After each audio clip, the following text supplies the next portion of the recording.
this country starts early. It works hard. It stays focused. It keeps moving. It stands ready. And it carries the weight. Strong coffee for a strong nation.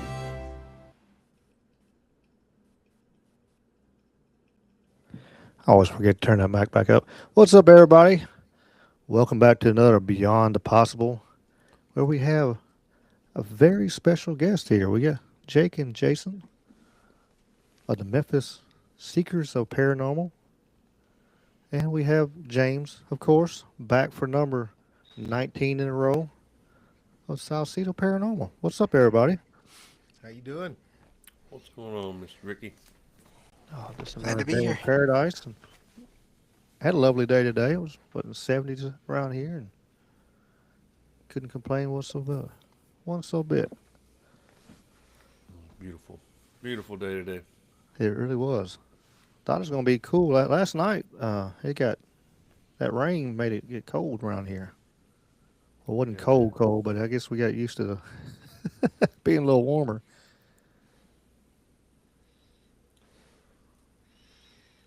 Yeah, But you all are lucky you're not up in Michigan. It's going back down to the 40s again here, which is not Mm. terrible, but uh, but yeah, it's pretty weird when you get 40s and then 70s and then 40s and then gotta love weather. It definitely takes a toll on the sinuses, that's for sure.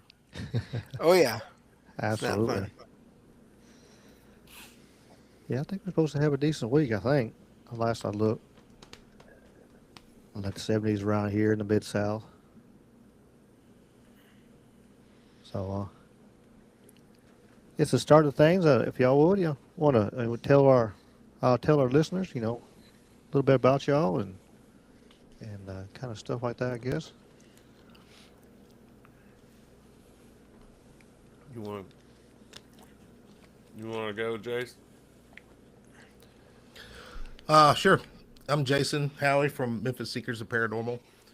We've been a paranormal group, I guess, for about 3 years now. We've been filming pretty much everything we've done, and if we're able to catch evidence, then we'll take the time to actually edit it out. But it's been quite a while since we've posted a video. But we do have I'd say two more investigations coming up that are looking pretty promising at this point. So I'm excited about those. Awesome, awesome. Sounds good. It's one of the things I have never done, and I'm blasting myself.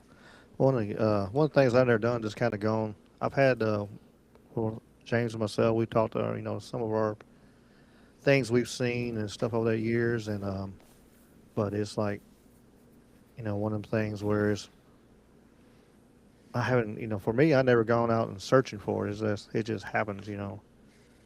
Um, you go around and just this happens or that happens. I've had all kinds of, for me personally, I've seen orbs, I've seen um, phasing specters, I've seen a poltergeist when I was a kid. I mean, all kinds of weird stuff. It just, especially when I was younger, I was always trying to run away from it, and now I'm kind of accepting it a little bit more.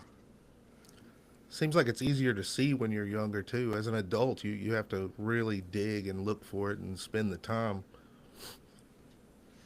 Yeah, I've heard that it's basically the closer you are to that whatever it may be between before and after life, basically that other realm or whatever, whether you're a child or you are coming to near the end of your physical life.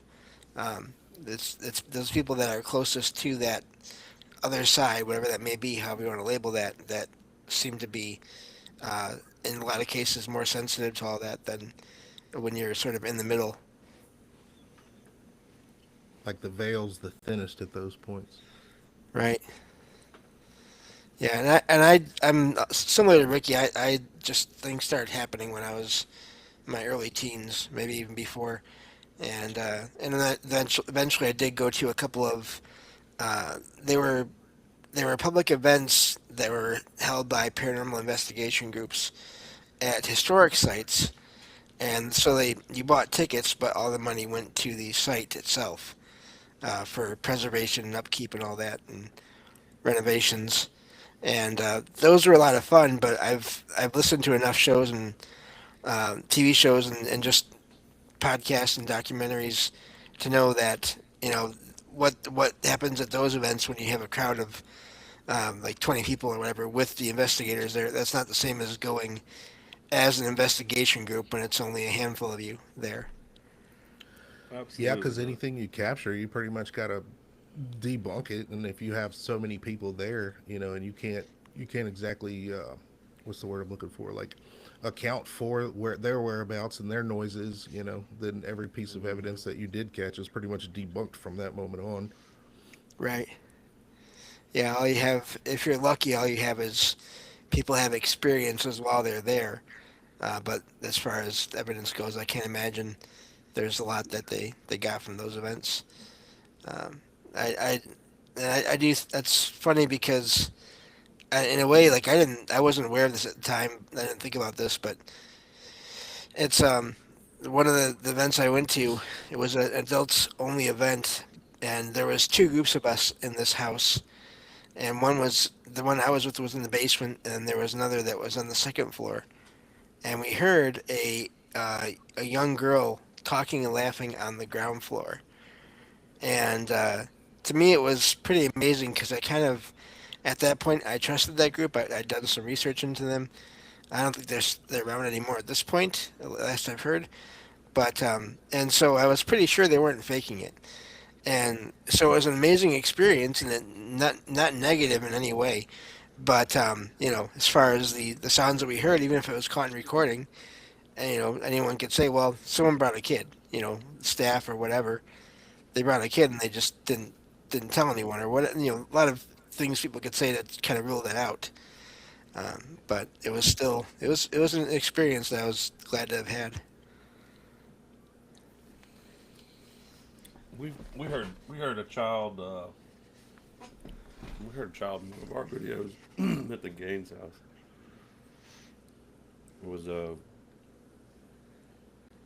It was child laughter randomly on like four different cameras, four Wow. different audio sources, and we don't have an explanation for it. It's not even part of the lore, really. I mean, there was a family there, but as far as people who passed in the house, I mean, there wasn't ever any kids there that passed. I don't think. So That's maybe just interesting. some kind of residual energy. Sorry, Ricky. Well, yeah, there's a cemetery out. There was a cemetery out back though. Oh, Do you have that? Yeah, that's what I That you was never thinking. know. Because Like, oh, go ahead. is it delayed? No, no, no. I don't think it shouldn't be Uh, on our uh, end. For the listeners, there's a delay, but not for us. It shouldn't be a delay. okay. Well, like for his point, he with the cemetery being out back, the first time that we went there, that place was like a house party for the dead. It was mm, so like just so much stuff going on around us, and one of the main things is like like an obelisk will say certain types of words downstairs, and we could hear footsteps shuffling in the stomping in the next room, and you could see the next room. There's nobody in it, and but there was once we went upstairs, there was like the words changed, like they became childish, and then we started experiencing like that little girl's laughed.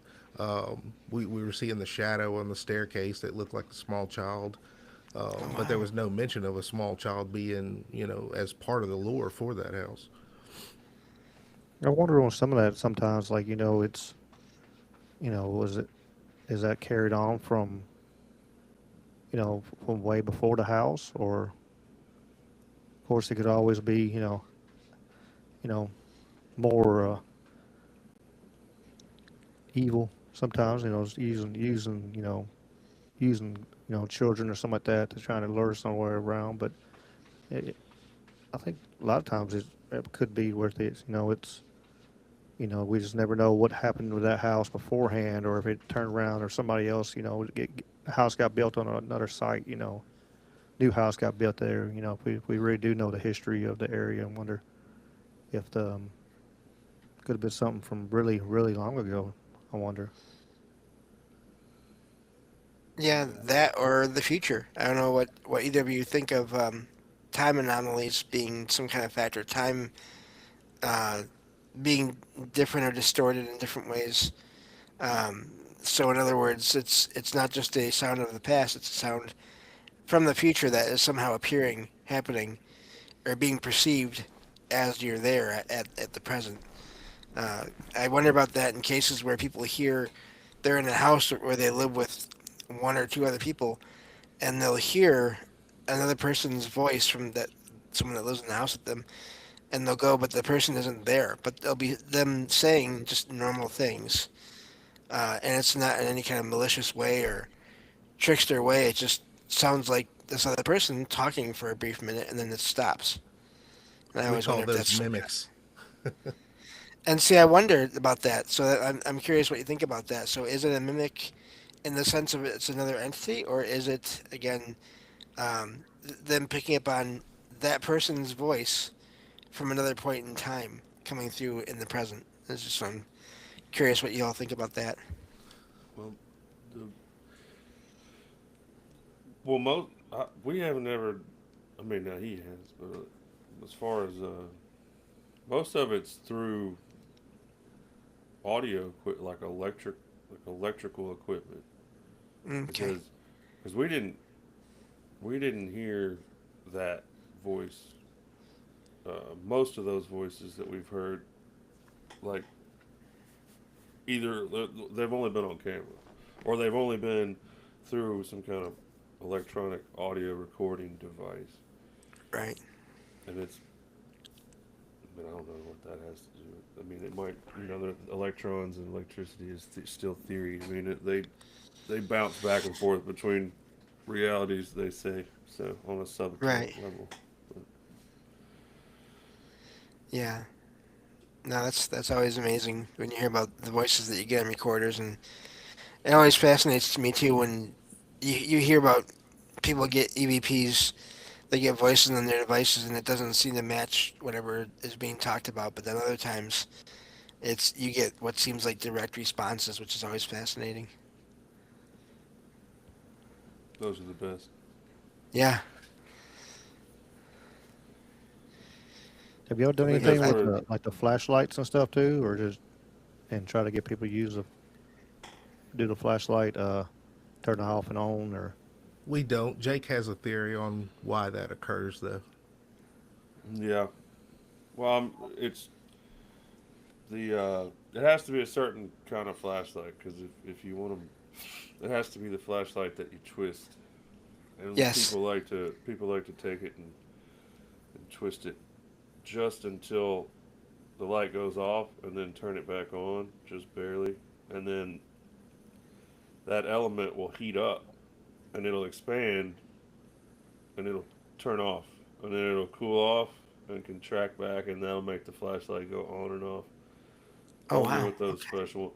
Now I mean we have lots of motion sensors that are connected to lights or static electricity lights that will go on and off, which is cool, which is a lot cooler to me than that mag light thing that they do.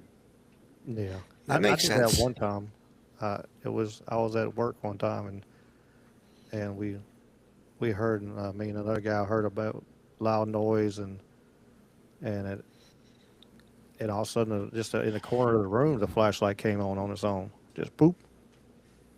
And we all looked at each other and I'm like, "Hey, can you turn that off?" And it went off, and we asked it to come back on. It come back on, and Was it a then click um, or is it the twist one?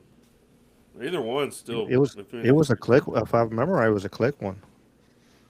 It's been many years, but that's I remember just it was freaked me out because it was one of the things like we weren't trying to do anything. We were just we working nights. Me and him.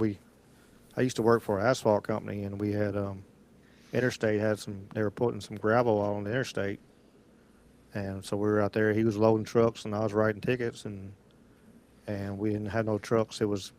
he'd make a round of trucks, and then he'd come in there and hang out, and we're waiting for the next round of trucks to come in. How we would sit there for a while and watch TV and this and that, and we were sitting there, and all of a sudden, boop. Like I said, we heard a loud noise outside, and then all of a sudden, boop, flashlight came on, and we sit there and we froze for a second, one line, and I turned around and asked if it could turn itself off, and it turned itself off. And then I was like, well, let's verify. Like the shows say, you got to make sure you're verified. And I was like, well, can you turn it back on for us? And boop, that sucker come back on, and we were about ready to leave, but we had to finish our night crew shift. But I have seen that. I have seen it work. But I wouldn't doubt it. I wouldn't doubt that one bit. You could, for sure, what you're saying is true with them lights. No, that's cool interaction though. Yeah, Yeah. it's always fascinating to me when it comes to those light motion sensors or things like that because so I went to this place. It was a training center for people with low vision or no vision to basically learn how to live more independently. And I could spend the whole night talking about all the things there, but one of the things that happened was at this one night when I was there, I was in the TV/slash conference room, and everyone else had gone to bed. And I started hearing outside in the hallway, basically just on the other side of the wall in front of me, footsteps on this hard floor they had there. And then the sound of, a white cane that a blind person uses, that tapping on the floor, like someone was walking down the hallway. And I looked up towards the door because it had one of those windows in it, because I was waiting for the light to turn on to see if someone was going to go by or come in the room. And the sounds kept on going, but the light was not on. And so I've heard of cases of both ways. I've heard of cases where you have anomalous things happening and the light turns on. But then I had that experience there where something was happening. I was hearing a sound that should have triggered the motion sensors and apparently did not because the lights were still off. Hmm. I mean, we've come to find that some entities can and some can't like trigger those motion sensors. Like if there's any Okay. physicality to them at all. But if they don't have that kind of power, we always try to offer something else. Like what can you do? Affect an EMF like a REM pod or anything with a K2. Different types of interaction with different types of equipment. But then we also try to use multiple types of equipment to verify that what we're talking with is, intelligent at the same time. And just for anyone that maybe is not familiar with those devices, those measure EMF, those measure energy, is it? The K2s do. Okay. What is the REM pod? Because I thought it was for that too, but apparently I'm wrong on that. So a REM pod generates an electromagnetic field around an antenna. So when you break that field, the closer you get to the antenna, the higher the frequency pitch that you're going to hear. Okay. All right. That's good to know. Thank you. That's pretty cool. I've looked into experiences, and I look more into experiences. I'm not super familiar with all the gear, so this is I've been looking forward to this for a little while here, talking with you all.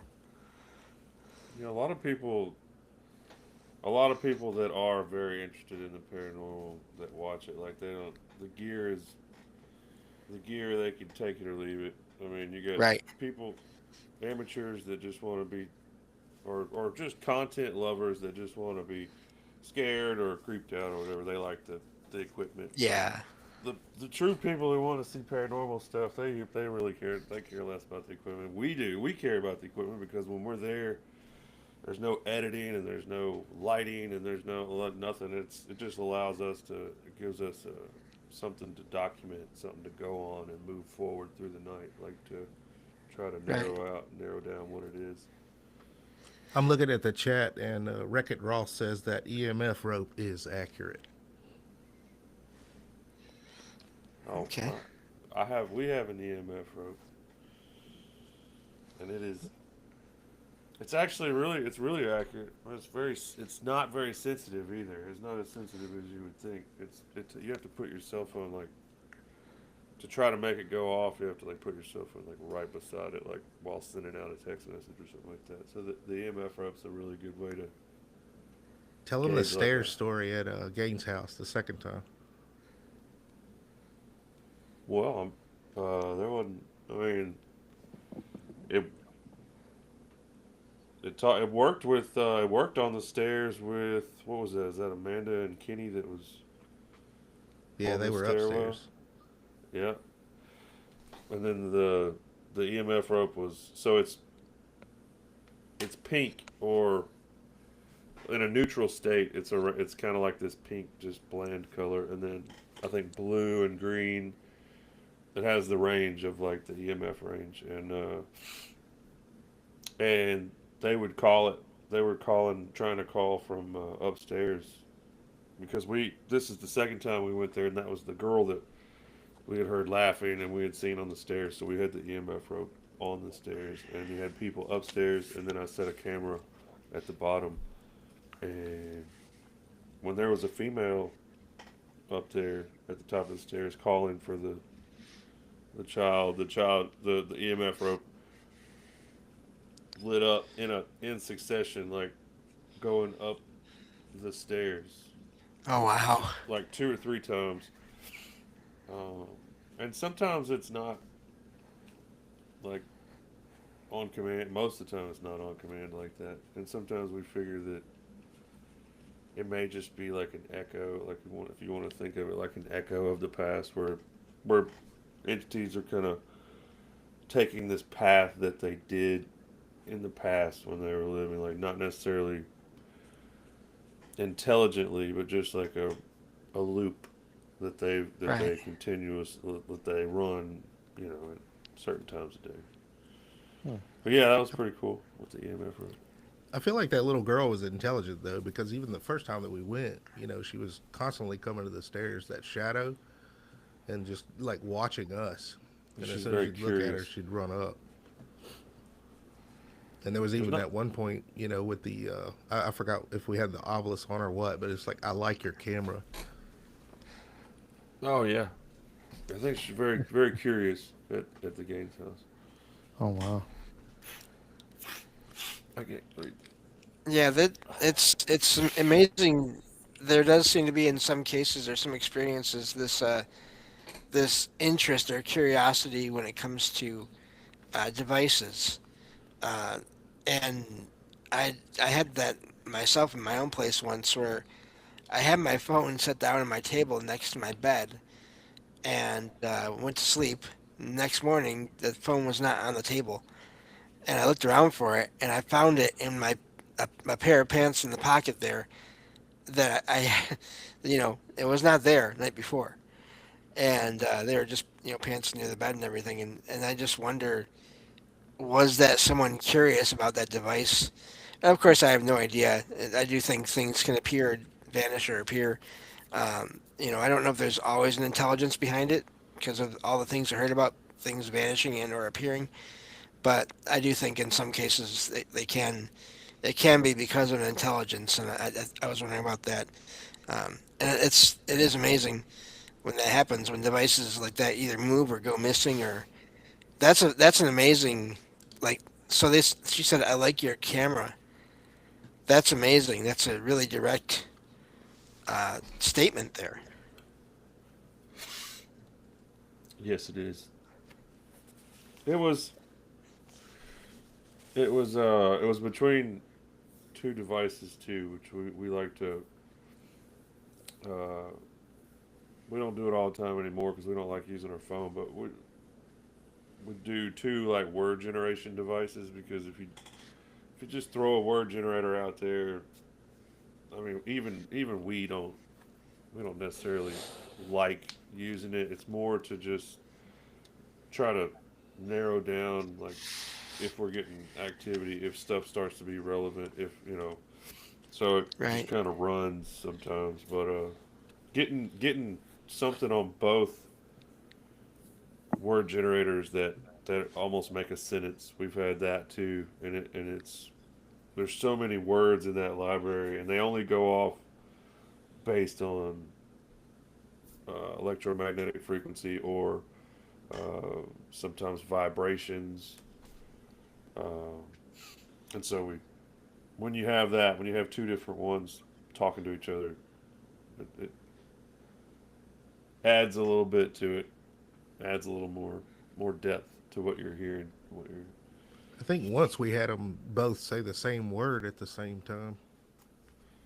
And then Wow. we were talking about. I mean, there's thousands and thousands of words in there, hundreds of thousands of words in there, and like we were talking at the Gaines house about the dolls. Of course, that was another thing that was big, and the word generator was like just said dolls right off the bat, and then we had a lot of activity inside the room with the dolls. Well, it was right after I asked what you were talking about because I wasn't looking at what you were saying. Yeah. And it was as you were answering, you were like this friggin' doll, and then it said doll like right at the same time. So you had like this childlike energy upstairs, I'm getting and then chill bumps just thinking about then that one. downstairs that you had this heavier energy, and you had that's where we heard like really heavy footsteps, and you had some orbs, and that's but there was like two different energies, and so like there is the story at the Gaines house upstairs. They have it closed up, but there was a crawl space where they would, which was where they would put the children. But back then, we're talking like in the early 1900s. Like now, everybody thinks that's. I mean, that's like out of a horror movie. But like in the 1912 or whatever. I mean, if you had a problem kid, I mean, they sticking them in a crawl space in the upstairs. It wasn't like it was part of the attic, but a part it wasn't. It was kind of like a small closet, just getting locked in the closet. But that's one of the stories about the house. Right. And Oh, Mr. sorry. Was it Mr. Gaines himself that hung? Oh, I'm sorry, we're just going off. You go ahead, No, man. no, you go. Y'all good. Y'all let it rip. I just curious. Before before I forget, because I got a squirrel brain and stuff, and it just runs around and does Me grass, too. whatever. Me too. What got y'all doing this? Y'all said y'all doing about 3 years now. What made you start? I mean, I'll be honest. We like playing scary games, and then he he got to going with. He's always had a band, and so he's always had audio equipment. And then he started buying all this camera equipment, and he started doing he started YouTube, and he started doing his own videos and doing skits and different things, and he's always been really into the paranormal. And we're playing scary games one night. We're playing Phasmophobia, and we're like, dude, we should take all of your badass camera equipment and audio equipment and take it into a haunted house and record and see what comes out of it. And like that just led to a bunch of research. And then Jason's like, yeah, that I watched a bunch of paranormal groups. Here's some. Check this link. Check this link. And then we just started watching and sharing each other's paranormal videos that we've watched of other people, and then we just tried to copy what they did good and on ours and just try it, and then it turned out awesome. We love it. That's We spend a amazing. lot of time debunking stuff though. Like we've Oh debunked our yeah. own. We'll be excited about a piece of evidence, and then like the hell we were recording. We even put it in the final video. There was a magnet on the back of a flashlight that was making the K2 meter go off. So just a regular magnet Oh will wow. yeah. So we put that in the final video for people Yeah, to see. I had a flashlight that had a magnet on the back, on the back where you could just stick it somewhere, like to work on a car or something. And I had it flipped one way, and I picked up the K2 meter, and I had them both in the same hand, and that sucker was just pegged out. Oh yeah. We also had we had walkie talkies to Hmm. stay connected, like on the road, over the road, old school, and clicked one of those from outside in the driveway in the car. You click it, and it set everything in the house off. Every single piece of equipment, like all Oh the no. EMF and everything, just yeah. So you got Wow. to have your phones on airplane mode. You got to shut off as many lights Yes. as you can. You got to, if you're trying to get real stuff, and not just jump at every light that flashes, which we've been investigating with people who do that. Just like everything's Right. a ghost, everything, you know. But Yeah. And it's such a thing too now, where like there are some people out there that if you're interested in this stuff at all, people figure then people figure automatically that you think everything is paranormal, every little sound, every little light. When I mean, it's not the case. Everyone is not like that. With my own hearing, the way my own ears, the way they are, if I can track down the source of a sound in my apartment or outside my apartment, then I figure, yeah, it's not paranormal, you know. But if I hear a sound and I can't figure out where it's coming from, then I'm a little more interested because I should be able to figure it out. And I had that happen the other and happened a few nights ago. Actually, I didn't even get to tell Ricky about this yet. Um, I had actually just finished recording some shows, a couple of shows one night on Thursday, and it was around 2:30 or 3 in the morning. Funny enough that the whole time thing. I don't know what I think about that, but it's common enough. But and I had everything off, no music on, no shows playing yet because I was in between. I just finished everything I was working on, and I started hearing what sounded like a flute of some kind or a similar instrument, just going back and forth between like two or three notes, and it was very faint. And so at first I thought it must be coming from a neighbor's place, just the TV or something that was on. But whenever I would try to get near it, it would fade, and then I would hear it again in a slightly different direction. I'd try to track it again, and it would fade. And it did this like two or three times over the course of like less than 10 minutes, maybe 7 or 8 minutes, and then it was just gone. And I've never had that happen in this apartment. I've had a bunch of other things happen in this apartment. Never had that, and I still don't know what exactly it was. hmm, we I did have a we've had question stuff. though, James.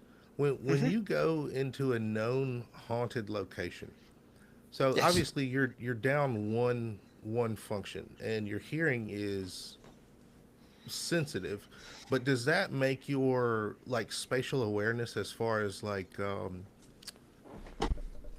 how you sense and feel things in the room different or more, like you're more aware of it? In some ways, like I can tell, I can feel or hear the difference between like a hallway, being in a hallway, and being in a big room. Things like that. I don't know. I mean, I can usually, if it's quiet, I can hear whenever anyone comes or goes. So, like, if I hear a bump in a room but I don't hear any footsteps, let's say, then I'm gonna be wondering what caused that bump. Or if I hear a footstep but then there's no more before or after, then I'll notice that. So I maybe I guess is the best way I can answer that. It's hard to say. But if you were to walk into a room that someone's already standing in but they're not making any noise, do you get a sense that they're there? Yeah, usually, even if it's yeah, I can usually tell when people walk. Like, if I'm in a restaurant, I can sense everyone that's coming and going behind me. Like it's just constant. I can feel it, uh, and it's also weird because when I go into certain places, I can. It's almost like I feel the vibrations of people of possibly spirits or consciousness that's around me, if even if they don't have a physical form. Because I've been to places. Uh, this house that my dad and my former stepmom used to live in, I stayed over 1 week for them while they went on a vacation somewhere I didn't really want to go. And every evening, the house just filled up with people. I couldn't see them, couldn't hear them, but it's just I could feel it, that the house is filled up, and the only way I could make myself comfortable when that happened was to have some kind of TV or radio or music, some kind of audio going at all times, from just to kind nightfall of to zone it out. yeah to like early morning. I had to have something going, otherwise it got to be too much. So Hmm. sort of similar things, but also slightly different. But yeah, I also have no sense of smell and limited senses of touch and taste. So it really most most of what I pick up on is it has to do with my hearing, whether it's vibrations or sounds or whatever. It's all mostly in there. So you're pretty much like a paranormal Helen Keller. Yeah, kind of. It's you know it's it is odd when I go to places and I hear things and I can I don't know. It's a weird place to weird way to be experiencing things because I did see things when I was a kid more, and then over time that really slowed down. It got to be more hearing things. He's a cheap date too. I bet. Yeah. Yeah. Fix him whatever. He's gonna like it because he can't taste it and he can't see it either. So it'll be good. Oh no, there are levels. There are levels to that. I can taste the difference between a homemade spaghetti and a can of Chef Boyardee. I will put it that way. But yeah, That's It's why all in the James is the texture. paranormal expert of the known universe, is what we call him. so they say. I do like your theory on the paranormal quantum realm. I think you were going with Mm, ghosts from the future. yeah, I feel like there's in so many experiences that people talk about. Um, it seems like it could be just a something that we would think of as being ghostly or paranormal or supernatural, but it's more just time acting in weird ways or us perceiving time in weird ways and at certain points for who knows all the variables as to why. But um, but yeah, I wonder about that. Um, I'm also part of that is due to I'm very much now I sort of accept the idea of there being other sort of alternate or parallel, I don't know if you want to call them dimensions or realms or universes because of experiences I've had and other things I've found. People have had experiences as well. So that's sort of connected to that, but not necessarily the same thing. But I'm basically at this point I'm open to all things being uh, probably happening. It's just a matter of figuring out what's happening at any given time. Right. Yeah, Well, we've you had know, like people talk about that before on here, and we've talked about it. Maybe like if it is another like known like parallel realm or multiverse or something like that. Could be is we're actually at that moment it's bleeding over, so we're actually seeing. Maybe like with that ghost. The child was. It wasn't supposed to be at the house. Maybe in another place, there's actually a child running around that house playing, and you heard her laughing, kind of bleeding over when it gets to realm, kind of they're getting close together, kind of thing. It's in right. them. And maybe But you like got she's experiencing us the same way we were experiencing her. Like so, we were the Right. ghosts on her side. Exactly, well, exactly. I mean, you get into like quantum field theory and the slit theory. I mean, quantum field theory where when they're perceiving the electrons like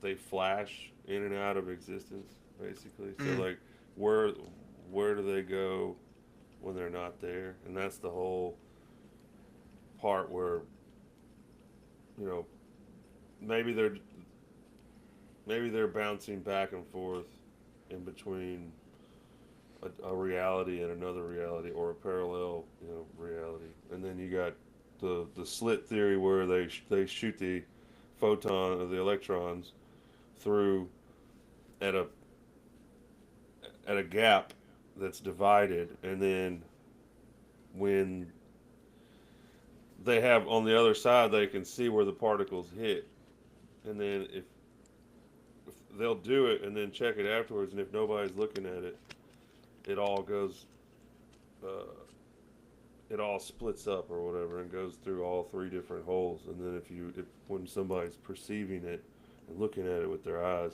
it all goes through the same hole. And it does different things depending on if it's observed or not, Right. which is insane to me.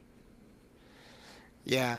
And, going back to that idea of ghosts being sort of us being ghosts to others and others being ghosts to us, and even with one of the things I really was surprised to find when I started looking into things more than just sort of what you see on reality TV as it relates to the paranormal is so many encounters. If you look them up and online, and people talk about how they see something anomalous, whether it's an apparition of a person or even in some cases not people, almost like cryptids or creatures or other things like that, just weird figures. They seem just as frightened of the people seeing them as the people are in some cases of them, or in some cases the people aren't even frightened. They're wondering why are you afraid of me? Why is this alien thing that should be terrifying me frightened of me when I'm not frightened of them? It's really fascinating to me how that works, and you know why that works, and it's part of why I do what I do is just to show that not everything is negative. That's a big thing I'm kind of always trying to remind people about. True.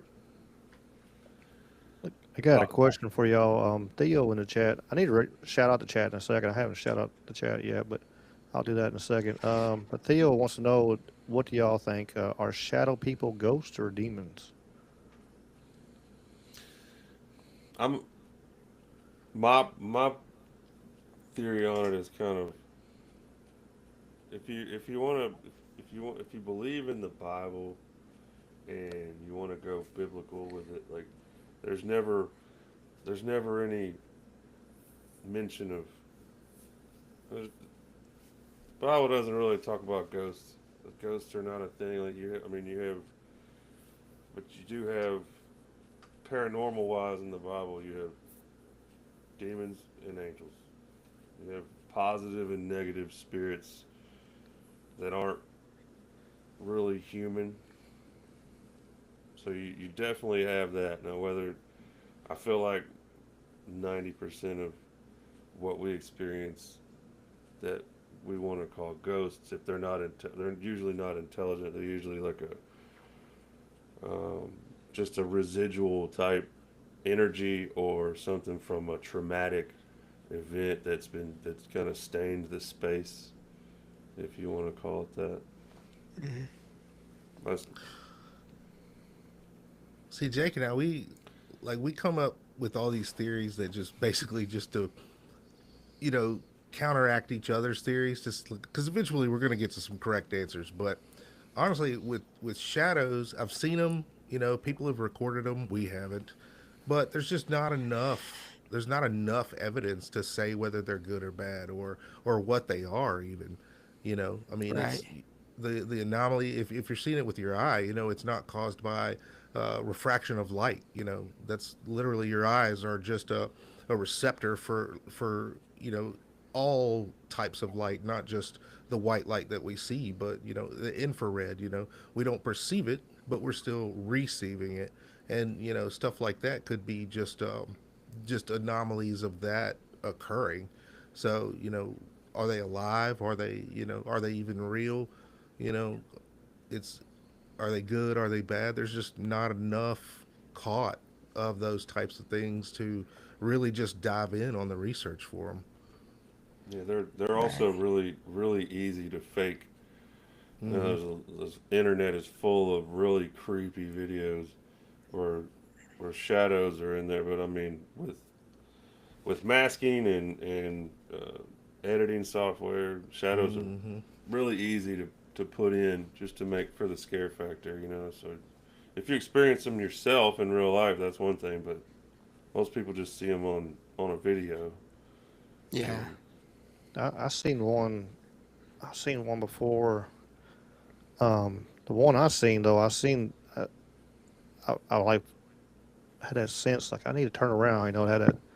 Um, let me turn around and see. There's something behind me. That feeling that, and I turn around and I seen like a shadow figure, and it took a step and it broke a stick right in front of me. And I'm Oh like, yeah, bro, that was recently. yeah, that wasn't very long ago. And I'm like, it's time to get back in the. Let me get yeah, back in the light where that's I'm when back in you the leave. inside. Yeah, I'm Yeah, gone. a shadow figure with weight to throw around in this realm in this world. Nah, that's not cool. Yeah, I Did it ran back seem So inside and locked the door. I won't lie, but was it see yeah. through or did it just seem like a black void? it was just kind of a black void there. It's just kind of, I. It happened so fast. Let me think. It happened so fast. It was just like I said. But once the stick broke, Ricky said, If I it was can gone. break a But stick, that's when karate comes back into play. We yeah, finna yeah. fight. I've Bring said it. that before. Like I teach martial arts and I got MMA fighters and stuff for the ones that that don't know. And I always said I ain't scared of any man. Either they gonna whoop me or I'm gonna whoop them. Whatever happens, happens. But I can't fight a ghost or a spirit or something. That Uh, would make a good Yeah. video, though. Wait, though they did just have a wrestling match with the Invisible Man, which pretty funny at a promotion. It was, or maybe I don't know. Anything is So possible. I that's like have some '90s style wrestling right there. Oh, it was yeah. great. It was absolutely hilarious. It was Sandman come out, if anybody knows who that is, back in the '90s, ECW, and Mick Foley even came out, and it was it was pretty entertaining. So I have a story. It kind of goes back to the seeing with your eyes thing. But I know Ricky, you mentioned you wanted to talk to the chat real quick, or shout the chat. Maybe I'll Oh get to yeah, that yeah. after that. Let me shout the chat out because I like doing that. Let's see what we got on the YouTube side. We got Wreck It Roth. We got Pat Evans. We got John Lawler. We got Sweets, of course. Sweets is number one. Let's see. Junebug. We got Monique is here. What else we got? Bat. What's up, Bat? And Pickup Sticks. And John Lawler said, I will give advice here. When something good happens, say thanks and let them know. They like that. And I'll be real, John, we do that every single time. If we get any Yeah. piece of evidence that we can repeat and confirm that they're actually intelligent and willing to speak with us, we will thank them from the bottoms of our heart and, Yeah. and make it be known that, we're here to allow you to put your message out into the world. If there's somebody you want to talk to, we're going to go out of our way to track them down and give them this message if we Right. receive it. But yeah, so we always thank them. Nice, nice. On our Rumble chat, we got the real, not the fake, but the real Jason Barker of Knights of the Storm. We got Theo, Sweets is over double duty. We got LJ, Bad Bird. Uh, let's see. I'm probably skipping people and not meaning to. Nostradamus is in the house. He was first. So if I skip somebody, I'm just trying to scroll real quick. Appreciate y'all. Appreciate Oh y'all yeah, being here as always and chatting it up. So the thing I wanted to get to, and I'll make this as quick as I can because I really want to hear from you all. But um, when I was around 14, 13 or 14 years old, I stayed overnight at this house that my aunt and uncle had just bought with my cousin. Uh, we were one of my cousins there from that family. We were really close, and there was a couch bed in the basement, and he decided that that's where we were going to sleep that night because at that point we were kids. We had no idea about anything. We had no like knowledge or interest in anything paranormal, so we didn't think of like, oh, basements, cool, let's go in this creepy place and there'll be weird stuff happen. No, we had no idea about that. And they had these clotheslines strung up near the ceiling because it was a family of five. So my aunt and uncle and then two daughters and a son. And so I'm extremely nearsighted. But in the back of the basement, in the unlit section, because they had those lights with the strings, you pull on the string and turn it on or off. So we only had the light on above us and then the one by the stairs. But in the section right next to the area behind the stairs, all these clotheslines had sheets hanging from them at the time. And that night, after we sat down and we were trying to get tired enough to go to sleep and just talking, we looked back there and we both saw. Now he had regular vision, and I was born legally blind, but we both saw just the head of an older woman above this clothesline.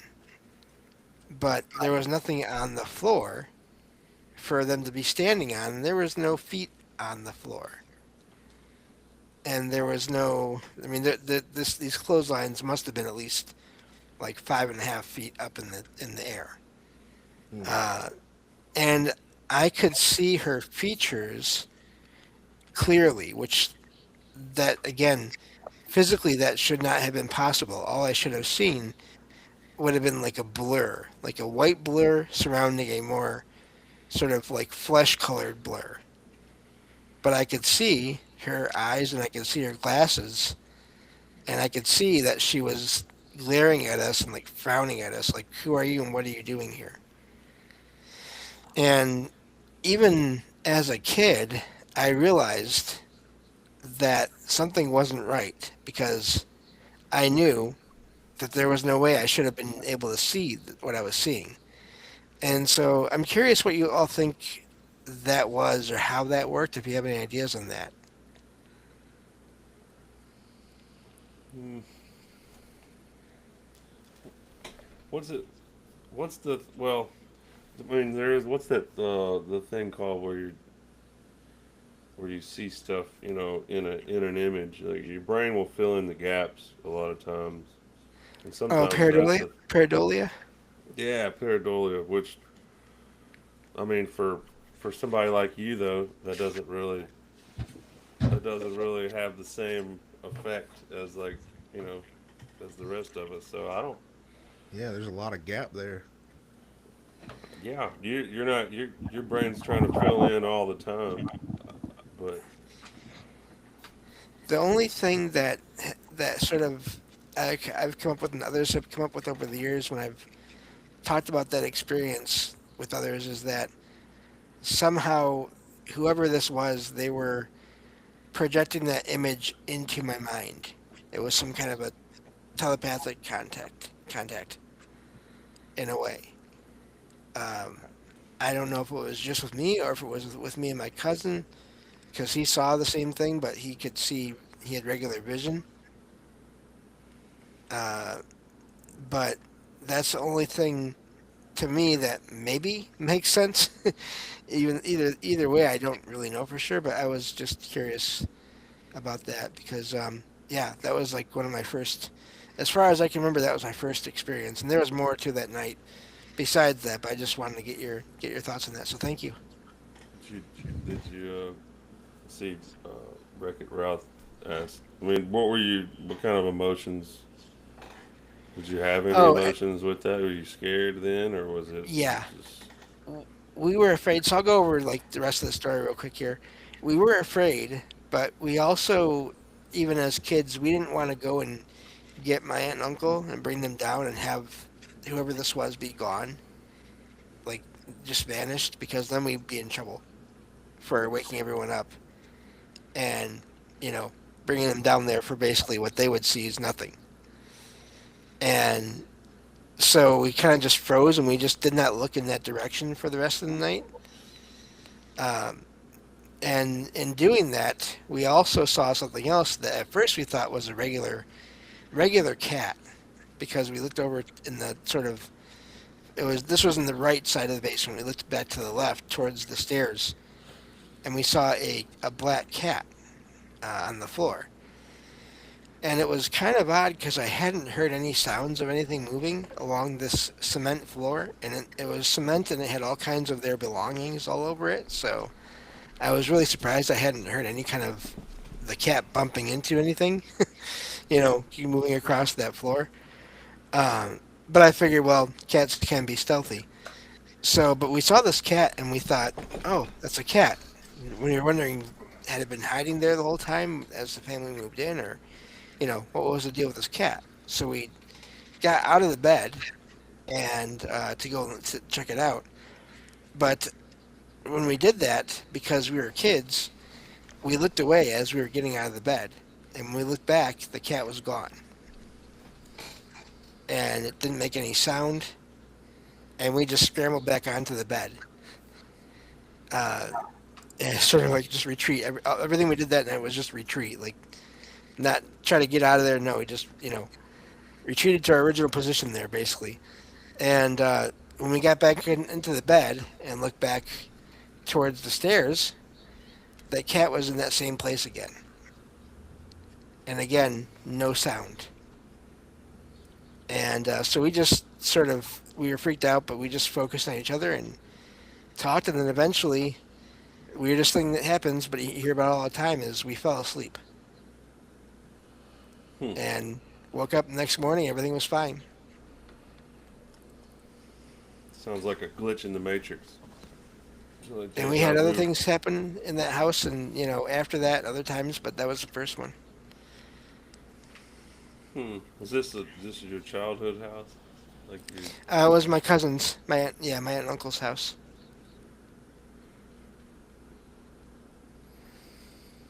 Yeah. Well, we have noticed. I mean, there are definitely places with higher activity. There's places that we've been to that just it's more of a it's more of a revenue generator, and they just they keep pumping out Right. the stories and stuff like that, so that they can get people to come check it out. There's places that literally are just way more active than others, and a lot of times it's living areas, you know. Yeah, it makes sense. You got to be careful, I guess, some of the places, especially the ones that are getting paid to do ghost hunts and stuff like that, that, but like the ones that are, not really getting paid, it's I kind of throw it the same as, you know, follow the money. Like if you hear somebody, like even with UFOs or anything like that, like if they talking about Oh yeah. something, the first thing I'm gonna look for is like, do they have a book on the way? Is there a book? If it's Oh not a yeah. book, then maybe we've got some, but I got some truth coming out of somebody. Um, so it's yeah. I guess I could see that places like that, you'd have to be careful, especially if they're getting paid. They if things start getting slow, we just let's add a new story. Oh, by the way, we got a new ghost over here. We got Becky Sue Yeah. now. Now Um, there is something that I'm fascinated with, in maybe not that exact situation. Oh, it's kind of similar. So there are certain places I've heard and read about, relatively well known within the paranormal community, where there is this legend of who is haunting a place and why, and all that, and there's apparitions seen of this figure, and yet depending on which websites you go to or which sources you look at, there is this debate over whether those events ever actually happened, and yet people are still seeing the figures, one or more figures involved in these legends. And I'm wondering if you all have ever come across that before. Or, I can name places if you want, but just the concept to me is fascinating. Power of suggestion Right. sometimes, but yeah, when we go to a place, we want we research it, of course, on the Google level and stuff, and records with the state and the city and stuff. But we also we also like to watch, if anybody else has ever been there, we like to watch other people who have gone through there, and so we know what to look for. Everybody wants, if they're selling tickets or they're selling time there, they're gonna say, shadows and voices Right. and stuff. But like, so we don't take that as like a given. We try to focus on recreating what we've seen happen there with our, on camera before, and we'll try to provoke sometimes with certain things to try to prove or disprove what the legend is. Um, we haven't had many though. I mean, a lot of the places with legends and big stories that have lasted a long time, they're super expensive. Like Bell Witch Cave and what's the one in Kentucky, the Waverly Hills Sanatorium. Yeah, Um, which is like I sad because mean, I want to go there. yeah, it's like $1,100 for like 8 hours, and then you're still restricted. You can't go to certain parts of the place. Oh Oh wow. wow. You know. Well, Yeah, I I didn't know guess it that's cost out that of much to out do of that kind of thing. You know. yeah. I guess that's not going to be happening for me for quite a few years until things change, or hopefully. Well, now May 2nd, we're renting a place out, Oh, nice. an expensive place to go to, and but it's expensive just because it's a hospital, and there's got to be people there to open it up and lock it back up, and it takes like a little group of people just to just to let us in Right. and make sure that nobody gets hurt and stuff like that. But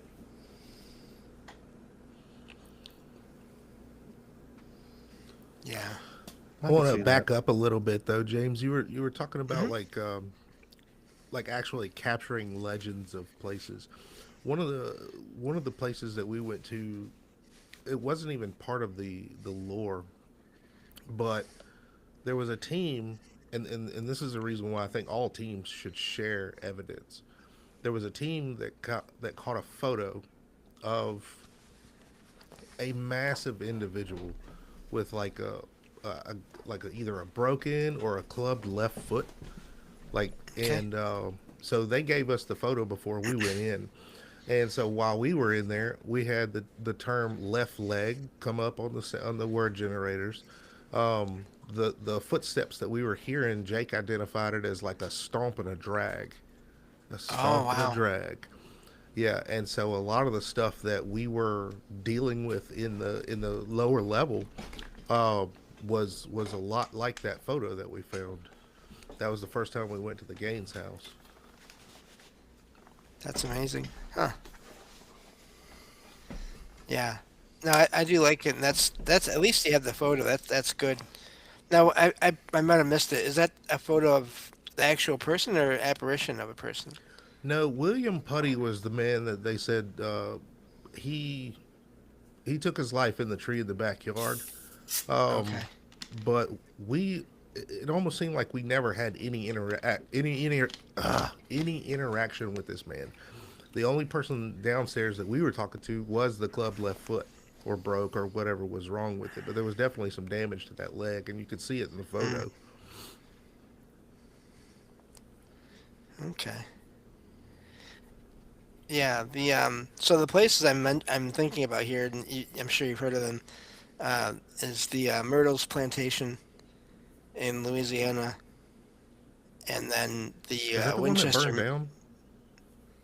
I hadn't heard it burned down. I don't think so, but I They could had be the wrong because I haven't looked into it in a while. they had the Annabelle doll down there. No, no, I don't think that's Myrtles. The only one I know of where the place burned down that had a doll and it was Robert the doll and it was in Florida, I think. Mm. So I'm probably thinking of something else, but no, no, I don't think it was that one. It was something else. what's the It, legend it of can Myrtle? it can I just looked it up. No, you can still rent rooms there for $170 a night. Okay. So if you're asking what the legend is for Myrtles, I'm sorry. Mm-hmm. So there's a legend, and this is all off the top of my head. There was a legend there, and again, like I said, this is fascinating because it depends on like what sources you go and use or you look up online.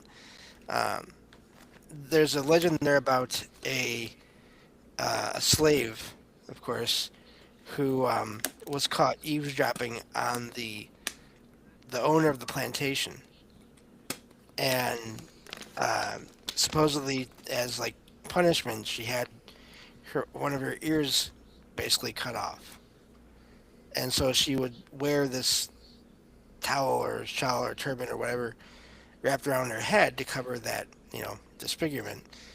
And there's much more to it, but so depending on who you talk to or who you look into, like what sources you look into, that supposedly never really happened, and yet there's been um, apparitions caught on the property and seen on the property that match this figure's description, um, with the turban or whatever over their head, covering where one of their ears would be.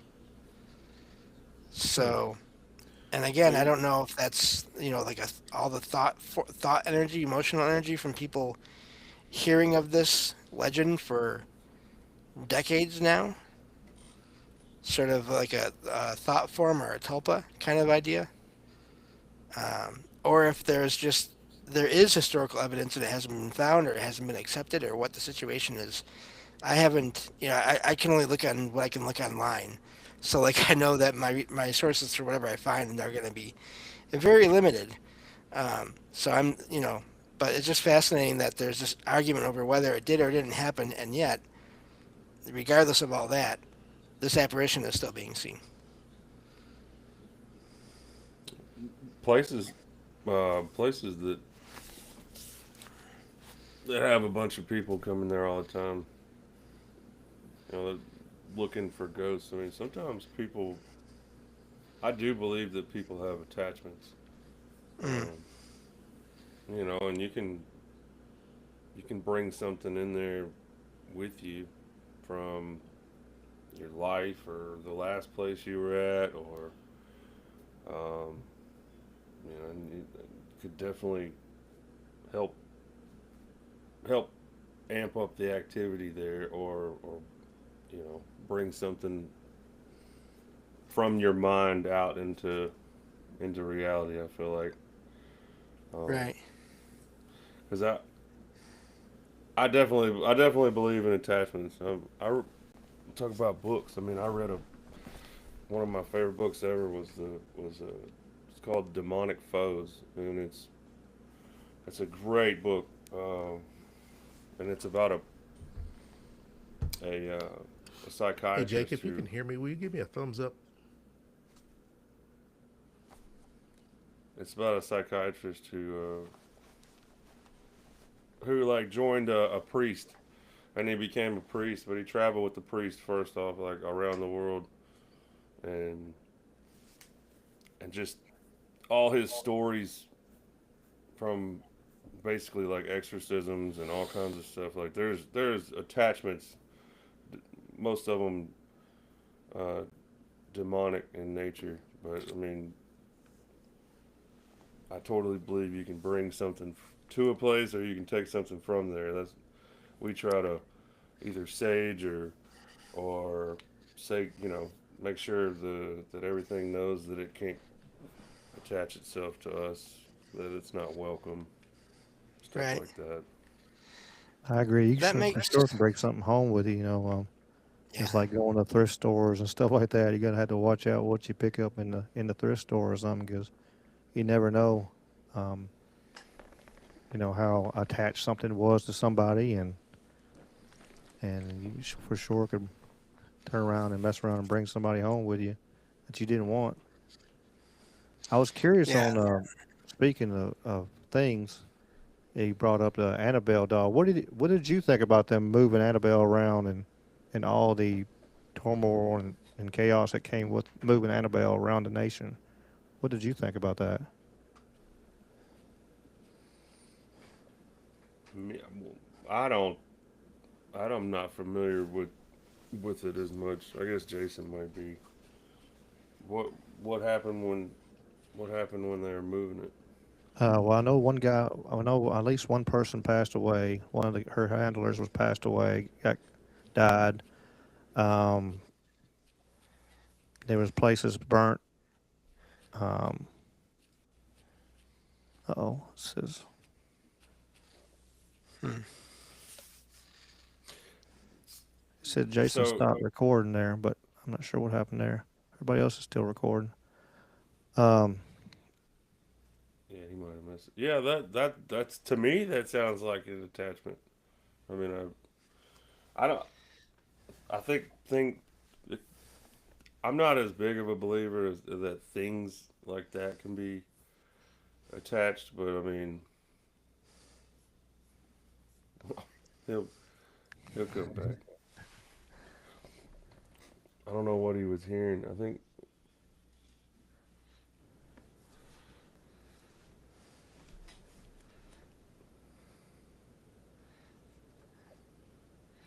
I don't know what happens yeah, sometimes.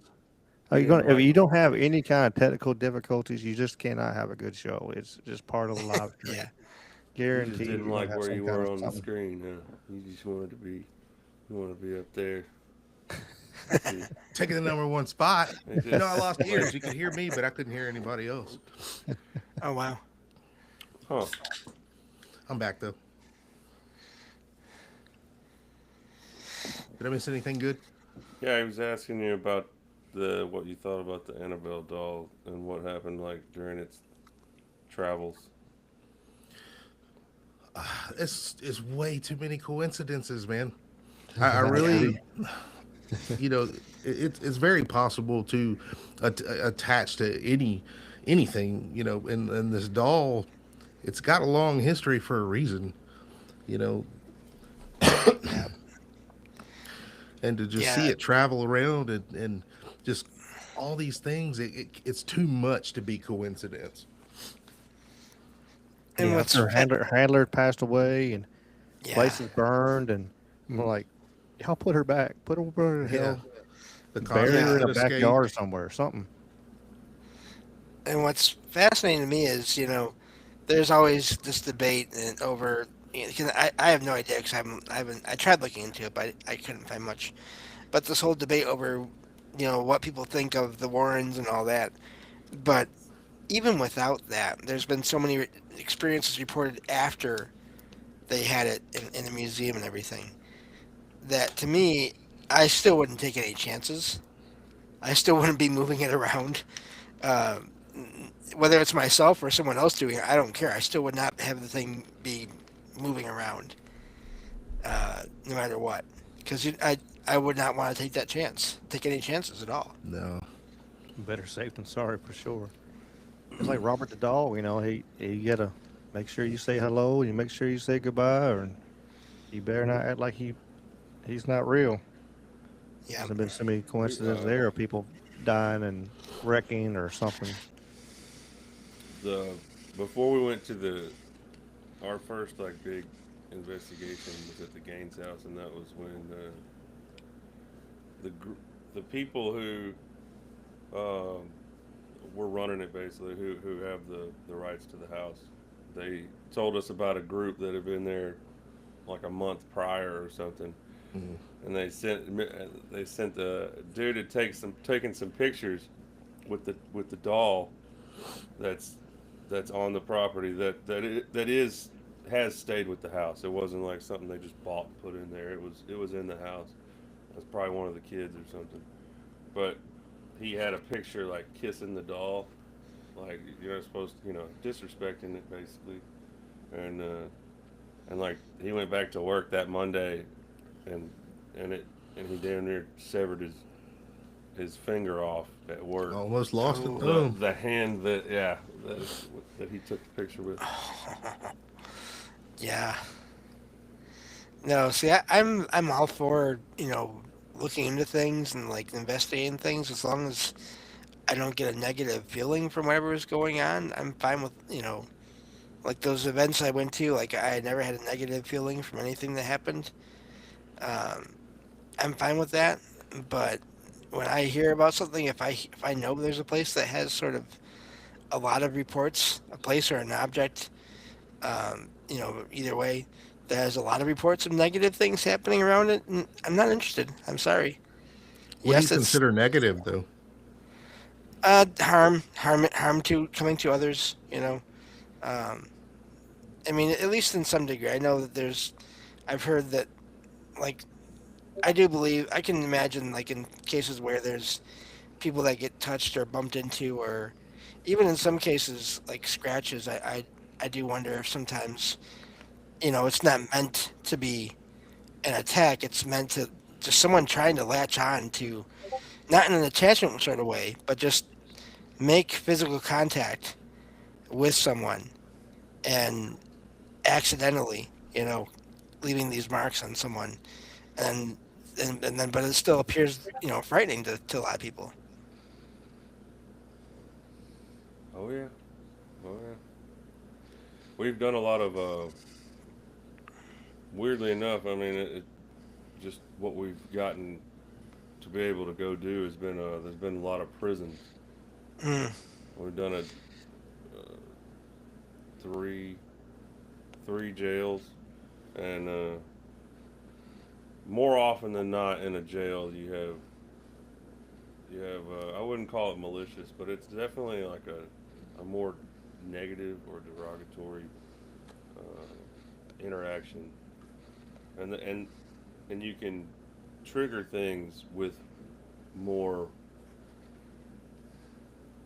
more aggressive uh, like takes on everything. right. You can conjure up some more stuff with a little more aggressive tone in a jail, and it's more aggressive back to you Hmm. Oh, I bet. in the jails. Especially a lot of the jails, a lot of people that died in there either died in like fires or they died by hanging. I mean, the Poly jail in Alabama we went to literally has a second floor and it's got a trap door and it's got where they would hang the noose above it. And when that person hangs, they drop and they hang right in the middle of the cells. I mean, so whoever got hung, they die like 3 feet away on the other side of the bars from everybody else in there. So Hmm. it's a very traumatic events taking place in there, which lead to some pretty dark echoes. I can imagine. I remember went to going to a jail. Man, where was it? I'd have to ask my mom. She would remember probably. But we went down to a jail somewhere down in Mississippi, down in the Delta. I remember it was middle of the summer, but we walked in there and it was like there was no air conditioning on there, but it was cold. Like the temperature dropped in there when you walked in there. My mom talking about that. Um, I can't remember where it is. Had to ask. Trying to get my mom to come back on here. She told some stories the other day. I finally got her to come on and talk and tell stories, and been trying to get her to do stuff because nobody has some recordings of of stories, and I know my family's had lots of sightings and stuff happen. Um, like she talked about when my grandfather was having quadruple bypass, or I think it was the aneurysm. He had a quadruple bypass, and a month later he had an aneurysm, and they went to open his heart again. And my grandma and my mom went in there to check on him, and my great grandma who had been passed away for a long, long time, was sitting in there beside him, holding his hand, and kind of freaked him out a little bit, as you imagine, and talked about that and stuff like that. But it's lots of sensitivity and stuff like that goes with my family, and but yeah, it was wild. It was wild to see. But yeah, I'll see if I can find it. I'll send you a name of it. Maybe I'll be interested to go check it out because it was. I remember we were in way down in the Delta, and it was hotter than hell. Which as a y'all being around from around here, y'all know how hot the Delta gets during the summer, Yeah. and and it and you walked in there, and the temperature dropped. It was cold in there. And that's like one of the other times I've ever had. Well, other than that, having that entity come to my house. But I've I've only had that happen to me a couple times where that big temperature change. I had it one time on the way to work. One time I was riding my bike. I said, "Well, I'd moved back out to the country." I was like, "Well, hell, I'm gonna ride my bike. I'm used to riding my bike because I used to live in Midtown Memphis for a little while, and I rode my bike everywhere." And then I said, "Well, hell, I'll ride my bike. Hell, it's only 11 miles." And I was riding along, and 11 all of miles. a sudden, yeah, it's just 11. So we rode, we rode. I rolled up, and all of a sudden the temperature. It was during the summer or whatever, and the temperature dropped, just like that happened. And I'm like, "The hell? Why is it? Why am I getting cold?" And I looked to my right, and there's a graveyard sitting right there. I'm like, "Damn, I forgot about that effing graveyard." And I just got up on my bicycle and started pedaling as hard as I could to get the hell away from there. And once I got away, the temperature went back up. Um, and funny enough is it wasn't in a hole; it was actually on top of a hill. So it wasn't like it went down a hole to get got colder or something like that. It was actually on top of a hill, and um, freaky stuff. We had a couple of little adventures with temperature changes, and one of them was actually pretty funny. But the first time we were outside, it was that bloody pond episode, and I mean it was 90 degrees. We were sweating. You could see the sweat on our shirts, and then suddenly, like both of us, you could see our breath, like it was just like got super cold for a second, and then it just stopped, like it just walked right through us. And so we caught that on video. And the second time, which was pretty funny, um, we were in a house, no air condition. It's old, and I swear it was 110 in there. And so there was one point we had just started, and we walked into this one room, and it was hot, and then it just dropped like 60 degrees, like super fast. And I was like, Jake, did you feel that? And he's like, yeah, that's so nice. I was like, dude, that's not normal.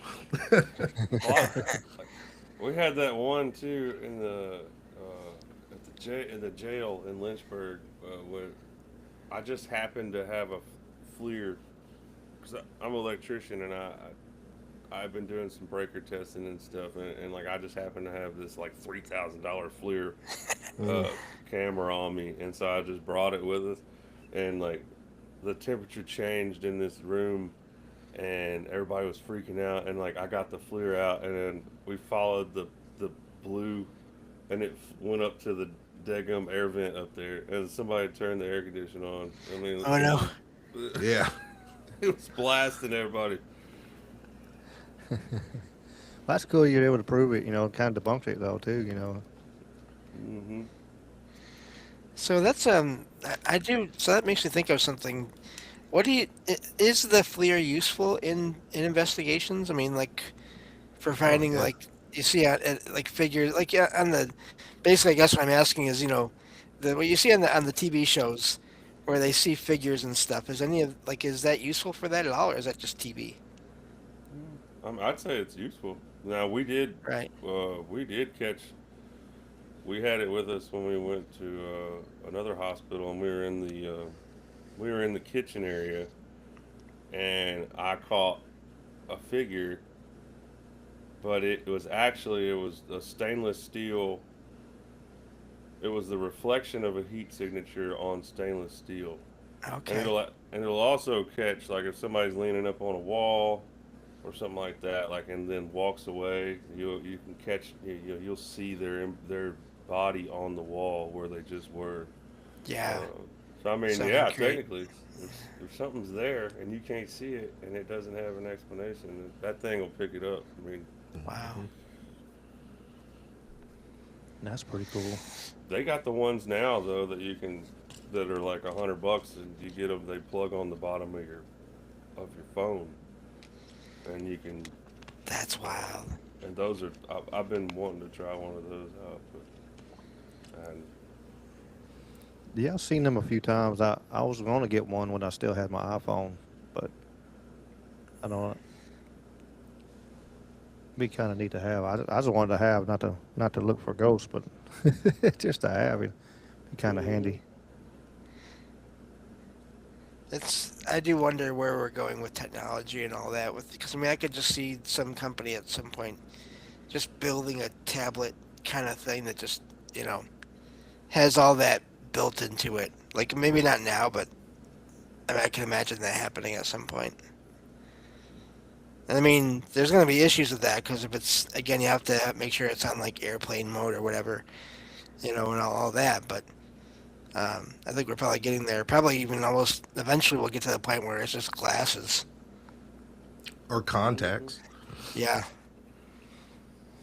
Yeah, yep, those augmented reality glasses that they're starting to Hmm. come out with.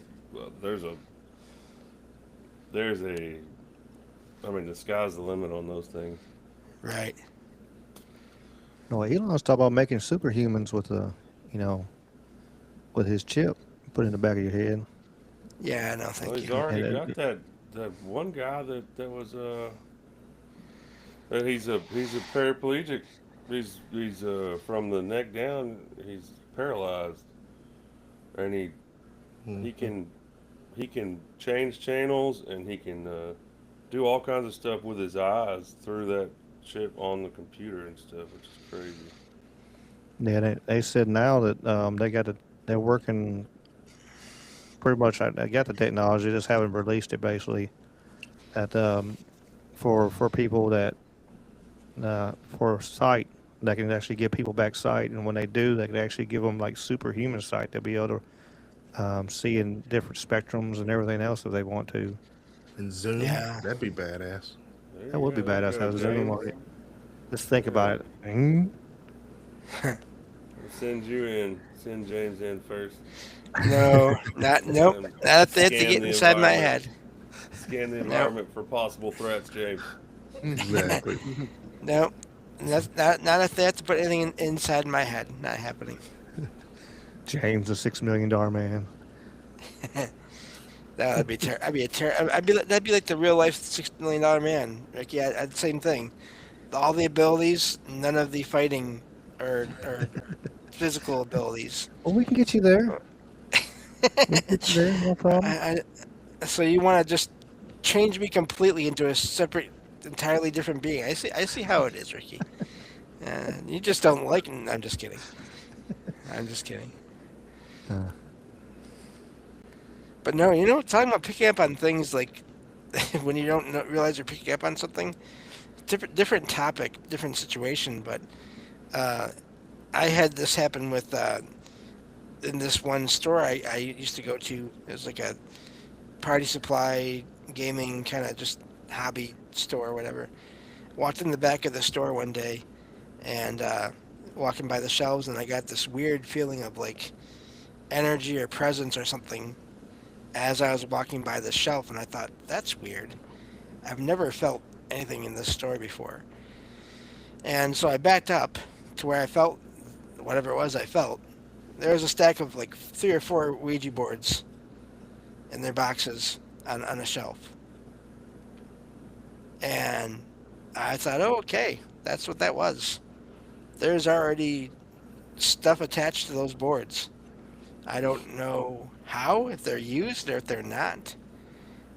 If they're not, then someone is already aware of what they can do and they're already attached to them. Because there was no power of suggestion at that point. Because I had the feeling before I saw what was there. I feel like the Ouija board is complete. It's completely how you use it. Hmm. I mean, if you sit down there, we've done it once before. We said we would never do it, but we did it with another group. And if you're, I just feel like if you just sit down and mess with the Ouija board and you go through the motions, I don't think. I mean, you're definitely taking a chance, but I don't think there's anything too much with it. But if you're, what's the word I'm looking for? Your intentions with that thing can open yourself up to definitely can open Hmm. yourself up to something. I mean, you're Oh it's yeah. just a bridge that you can use if that's that's what you're trying to do. Right. It's a tool, and tools can be, there's Right. a right way to use a tool, or there's a good way. There's good ways to use tools, and then there's ways where you can, you know, mess things up, or and so I wonder then, does that mean those ones at the store had already been used once and then like resold or something, or I don't know. 'Cause it Maybe. was weird that I picked up on something when they were still in boxes. Now I did not examine the boxes to see if they were still like in their original, if they'd ever been opened or not. I wasn't going to touch them because no, no, thank you. Um, but it was an odd experience. Could be Milton Bradley preloading them things. I mean, and I just wonder about that. Like, the other thing I wonder was, is there already an awareness in on the other side and other dimensions or whatever of what those boards can do, not necessarily that they will automatically do. And then so there was already some presences there attached to those boards in particular and just waiting. I mean, I don't know. I feel like that's again, like that's just the tool. I feel like it's just a way for you to open your mind. And I mean, me personally, I don't feel like anything is attached or get is actually attached to the board itself. It's just it's how it was used in to allow. That's why we don't take we don't take young people like young kids with us and stuff because their minds are already so open to Yeah. acceptance and stuff. And so just more. I don't know. I don't know the word I'm looking for, but They're That's very okay. impressionable. I can see what you're saying. impressionable. That's the yeah, and that can be dangerous when you don't know what you're actually talking to. Right. And that's why I was so surprised by the experience because it didn't make sense. Yeah, but you have another level of you have your sense of sound is on another level most likely. So I mean, it could have been a frequency in the everything gives off frequencies, Yeah, and and it was weird you're probably because more sensitive. I never had a weird feeling in that store ever before or after that. It was only that one time while I was in that store. So I guess that means I don't know if they were ever there before or after. But for whatever reason, that one time, um, I was picking up on energy that was near them that one time. Right. So, but yeah, I'm not sure. But no, I do. People have told me for a long time that I'm really sensitive to a lot of things because of all the experience I've had. I'm currently doing a series of shows on my podcast where I'm going back over as many of my experiences as I can remember, as I can think of. And we're already at like 3 episodes into that. And I think we have another, at least probably two more to go. And these are like hour and a half long episodes. So, yeah. But it's amazing to me because I I know that I'm sort of in the middle of the road because I know people that literally experience anomalous or paranormal things all day, every day. So I'm sort of like right in the middle of the whole level or amount of activity that I experience. Different spectrums, I guess, and kind of levels. Yeah. Yeah. I know you saw it, Jake. It's a question I had. Have you had an experience that scared you? Um, yeah, I mean the two things come to mind. The first one was actually the first time, like my first real investigation at the Gaines house when the because a lot of the stuff that we had at the Gaines house was like afterwards. We never heard it. We just heard it in editing. But what we did hear was an actual somebody walking in the house, and that was the first time I've ever experienced something like that, and that scared me it was a mix because it was really scary, but it was also really exciting because that's what I was there for. So it was like Right.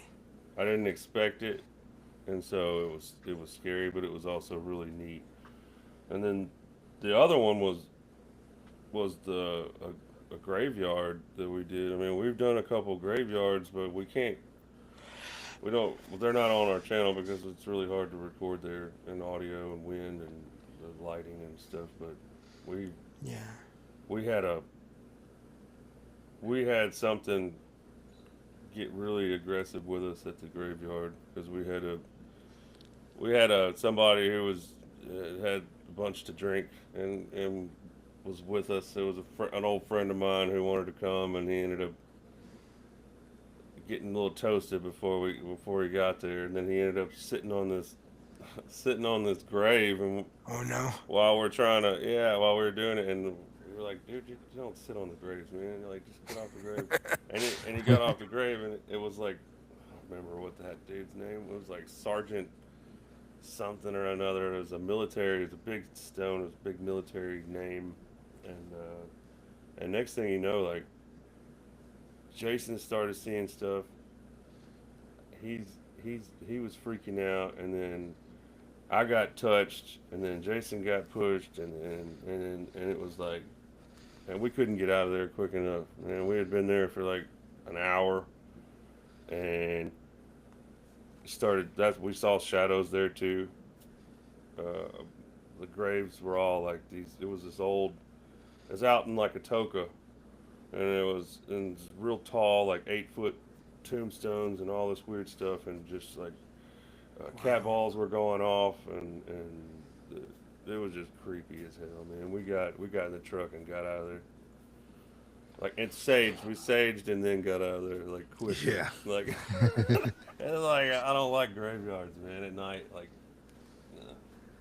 Well, see, the No, thing they're that I freaky. saw was like, while we were standing there, whatever it was pulled on Jake's jacket. I remember that, Oh, but there was an older section of the cemetery where I saw like this blue light, and as I was trying to kind of focus in on it, it seemed like it was bouncing like in a walking motion, and so as soon as it came in clear, it was like a face, and it turned towards me, which scared the shit out of me. oh And boy. then Yeah. so I went to turn away, and as I was doing that, something grabbed my both of my shoulders and turned me back into that direction. Dang, turned me back Wow. into that direction. And so like all you see on camera is me trying to hit nothing with my camera, and then like I tossed it off, and I walked out of there. I was done with that. Yeah, Wow. But that was the first time we ever had something get like super physical like that. yeah. And it was weird. I say shadows, like it was like a lot of shadows. Hmm. Like it wasn't like where you was like, oh, I just saw something behind that grave. It was like a lot of the graves started having shadows around them. And I don't know if it was just we just started getting scared, but it was like it was almost like just a bunch of people stepping out like Hmm. to the side as you're trying to and I mean, we got in the truck and when I hit the lights on all of it, it was trying, because we thought maybe it was, and we were hearing steps and stuff. We thought maybe it was out there in the Toka. I mean, it could be some coyotes or some deer. Deer are the scariest damn thing in the woods at night if you don't know they're there. Like they walk real slow. They sound like they sound like dying people when they scream and stuff. It's Hmm. just like deer is just we deer scared the hell out of us out at Shiloh as well. Um, Mm. yeah, we I wish we would have got that on camera, but the cameras wouldn't have picked it up. We did have some cameras running, but you couldn't see very far at all, and the lights and the IR stuff that we have it only goes so far, so it's almost irrelevant to try to tape it. Yeah. I think someone else here had an experience over at Shiloh. I believe Ricky Yeah, may have yeah, we had were an talking about that experience there. before we started and everything. Yeah, I've had a few just the energy around those burial mounds and And of course, we talked about beforehand was, I've heard cannon fire and music, and which mom came on here a few weeks back and said her side of the story and everything. It was, uh, but I wouldn't be there at dark. But there's just so much stuff is there. So many mass graves and stuff like that. I did a big video on it. I recorded all over the place on my channel, and just I was just talk about it. And I kind of when I watched y'all's video for a little bit, like right at the beginning, y'all. I remember y'all said something about brother versus brother, and that was like my whole thing when I was talking on there. I was like brother versus brother. It was I always thought that was a sad thing because it was 20,000, 27,000 people died, and a lot of them it was, even if it was, one brother was on the Union and one brother was Southern on Confederates, or because it was the way that the battle was because of the cloud, and how you hear the historians talk, it was the way the weather was then. All the smoke stayed right there in the trees and stuff, so he couldn't see nothing. So like 3 days, all they did was just fire into the darkness, basically, fire into the smoke, and so it was a lot of same side getting hurt and just chaos. Just horrible to think about with all the bloodshed and everything. And I know I've seen lots of footage of pictures and stuff of soldiers walking around, and it's but it's got some energy there. My mom wanted to go, and I remember I was like, well, we'll go then. And then we had that situation. We had that thing happen with the cannon fire and the music. That's one of the things. Another one I'll never forget for sure. Yeah, the burial mounds would be really good. Would be really cool to do, but that's one of the places that they do lock up at night. You can't go in the cemetery after dark, and you can't go in the burial mounds. The rest of the park is open. Like you can drive through it whenever. And People live back behind the park. They have a main thoroughfare there where the Bloody Pond is and the peach orchard, and you get even the church and stuff like is all right there off the highway where you can get to. But Yeah, there was a wedding going on the day we went. There was a wedding going on. They were all dressed up in Confederate suits, and that's I got neat. a cool picture of my parents. And there was a cabin right there, right beside the church, and there was a guy going into the cabin, and the way and I took the picture, and then I played with it a little bit, so it looks like there's a Confederate ghost standing right behind him, really, but it wasn't. It was somebody actually in their suit and everything. But I made the picture look pretty cool. So We I do have had one question. I'm Oh sorry. yeah, go for it. I was just wondering if either of you have ever had any anomalous experiences outside of investigations that you don't mind talking about, and if you do, I understand. But I'm just curious about that. I had a really goofy one not too long ago. My wife is a super skeptic, and she she doesn't believe none of it, and she don't want nothing to do with it most of the time. But like she had gotten out of the she turned the shower off, and we got like the door that opens on the shower and everything. And like she heard a pop. The scale we have. You step on it, and then the numbers come up, and then she gets on.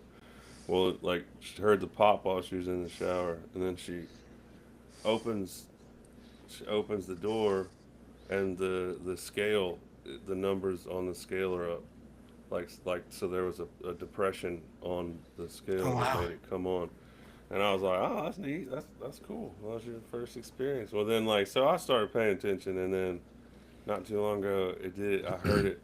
I was putting my contacts in, and I was like, I heard it, and I ran over there real quick and looked, and the numbers are on there. Now, I mean, it's a depression thing, so like maybe it's getting stuck or whatever. But like it was neat. It got her uh, like that. Yeah, It's, that's neat. I mean, I hear stuff up here all the time. Her her dad's ashes are like right over there in the corner, and I hear stuff all the time up here. But I don't know. Hmm. Well, that's You not actually, uncommon. What Yeah. about you, Jason? You and Kenny both were talking about some stuff last time I came home from. Yeah, that was from the Eldred house.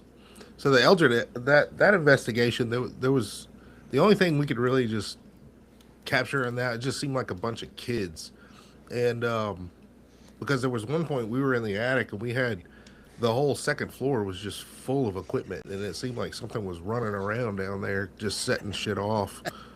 Yeah. And so after we left the place, Kenny was talking about, he was laying in bed and something like jerked his pillow out from under his head. And in another incident is like when he opened the fridge, normally it closes by itself, but it pretty much slung all the way open at that point. And that's when he started freaking out. He knew he done brought something home. He moved out not long after that. Oh wow. Yeah, I've been very lucky that the handful of those public investigation events I went on, I never really had any experience. Where I felt like I brought anything home. Of course, I have random things that happen here anyway, so it'd be kind of hard unless it was a major increase to tell. But the first time I went on one of those, that actually was the same place where I heard that girl talking and laughing. We all did, the whole group there. I noticed that when I got home, and even like on the way home, I was just extremely thirsty for water, and like I felt like I was just drained of energy almost, and I just needed water. And I got home and I just drank like a ton of water, and not to where I got sick, but just I just had a bunch of water, and after that I was fine. But it just I don't know. I wonder if because it was my first time and I didn't know what I was doing, if whatever was happening there was using me somewhat as a source, for some kind of energy to do whatever was happening there. And I mean, it could be because the other thing that I've noticed, all the experiences that my cousin and I had at his house, um, we had those there, but he never had experiences in that house when I wasn't there. It was only when I was there. Hmm.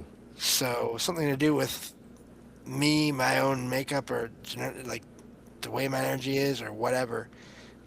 My senses the way they are. Maybe I don't know, but seemed to be had something to do with whatever was going on there.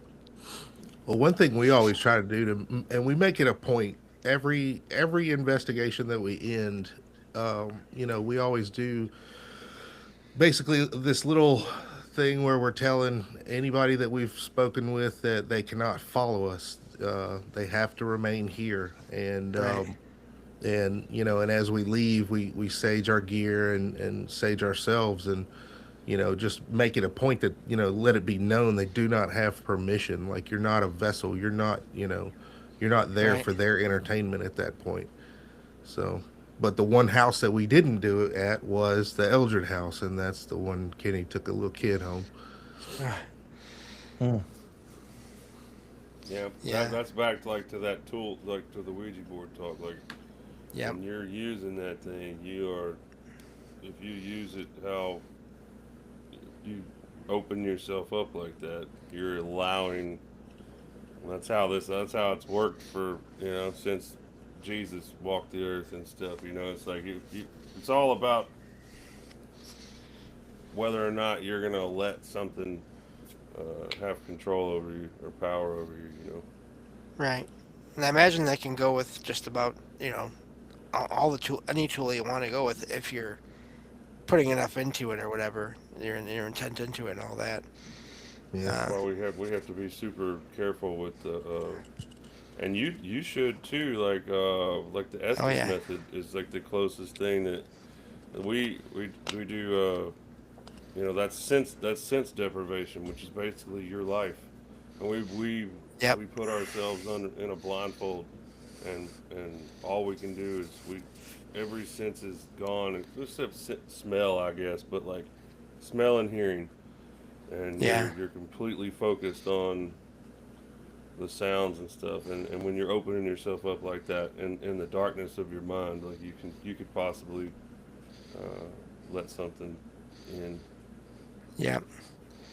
Yeah, whenever I'm doing any of my research for my shows, I'm always in my mind. I'm always thinking about just a shield of light around me and my place as I'm doing all that research because I don't focus on negative things, but in finding experiences to share on the show, of course you come across negative ones, um, whether you use them or not.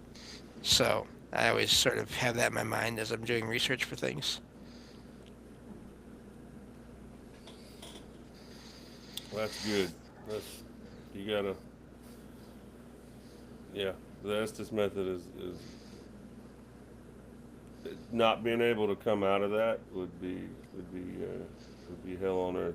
Like if you couldn't. Yeah, Yeah. I do spend some time, looking at my screens and stuff and doing, what I have to do. But yeah, a lot of my, yeah, when I'm wearing the blindfold, it's a weird experience to just all I have is sound. But anyway, I know we're getting close to the end here, so I don't want to, Ricky, whatever you got here, to keep on going towards the end here. Yeah, we got about 8 more minutes, James, or 7, 8 more minutes. Oh, For sure, we'll keep on. And Trouble Minds will be coming on. We'll be Rumble. We'll send Rumble over there. We'll teleport our Rumble chat over to the Trouble Minds. Looks like there'll be the Fool, the Shrine, and the Feedback Loop. Looks like they're going to be talking about some clown figurines and stuff. Old Tonopah Cemetery. There's a motel room beside it. And yes. figurines and stuff like that. So that'd be interesting. No, I don't know if anybody else who's watching this has it, but if y'all haven't seen, we haven't posted anything in a long time, but I mean the Memphis Seekers of Paranormal channel on YouTube is where you can find all of our investigations. We're hopefully going to have some new updates in the next month or so. It's just time consuming. I can imagine. Yeah. Yeah, I can imagine that. I don't know. I just know how much time I spend doing this, and I can't imagine. Let's see. Yeah, making sure that. Oh, that didn't work. Why did that work? Uh-oh. But yeah, even I only do audio for my show, and it's still a lot of work. But I can imagine because just going through and listening to everything that you record and all that, that has to take a lot of time. I know it takes a lot of time. I've heard people talk about that before. I I only did this one time, and I actually quit because it was taking so long and nothing was happening. I did set up my old laptop here in my apartment once to try to record to see if it picked up anything, and I didn't get very far in the recording. It just nothing was happening, and I just closed it and deleted it because I don't even know why I wanted to try that, and now I would never do that because I don't want to investigate my own home. But yeah, it's a lot of work. No. Yeah, I know I've heard like Dave Schrader and stuff say that. Don't investigate your own home. You're going to be afraid what you're going to see. Yeah. But yeah, I know Sweets dropped the links in the chat a while back for their channel for sure, and I thought I had it. I thought I had the right link in the chat in the description. I'll fix it. For the ones listening to this later, it'll be fixed. I don't know what happened. Troubled Minds Radio.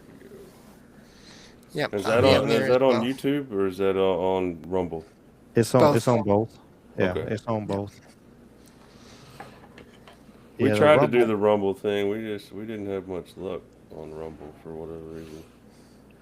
Pat Evans asked, "How does one find out if someone died in their home?"